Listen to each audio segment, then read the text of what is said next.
25 anyos na vlogger, arestado matapos mahuli sa isinagawang bypass operation ng mga miyembro ng Tubigon PNP. 68,000 pesos na halaga ng iligal na droga, nasamsam. Niedo, magbabalita.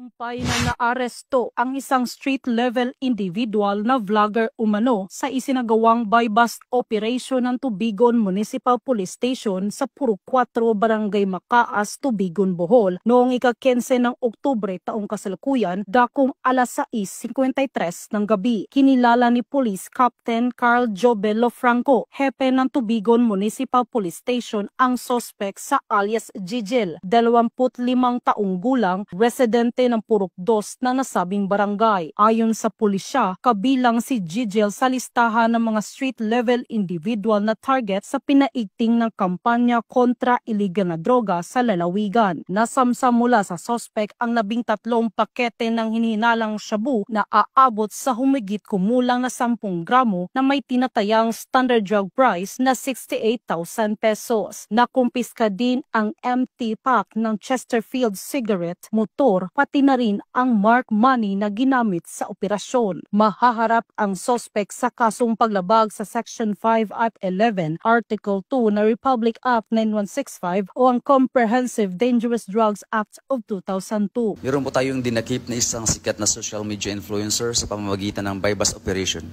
Na-monitor natin ang kanyang gawain dahil siya po ay nagla-live sa Facebook at maghihikayat sa paggamit ng droga. Nais ko lang pong ipaalala, huwag natin gamitin ang social media sa maling paraan, lalo na sa pag-iendorso, pagpapakita o pagpopromote ng paggamit ng iligal na droga. Ang ganitong mga gawain ay hindi nakakatawa, hindi nakakabilib at lalong hindi nakakabuti kahit na ikaw pa ay sikat na social media influencer. Ang pagpalaganap ng droga kahit sa online platform sa isang paglabag sa batas at isang malaking insulto sa ating komunidad na patuloy na nagsisikap maging ligtas at maayos.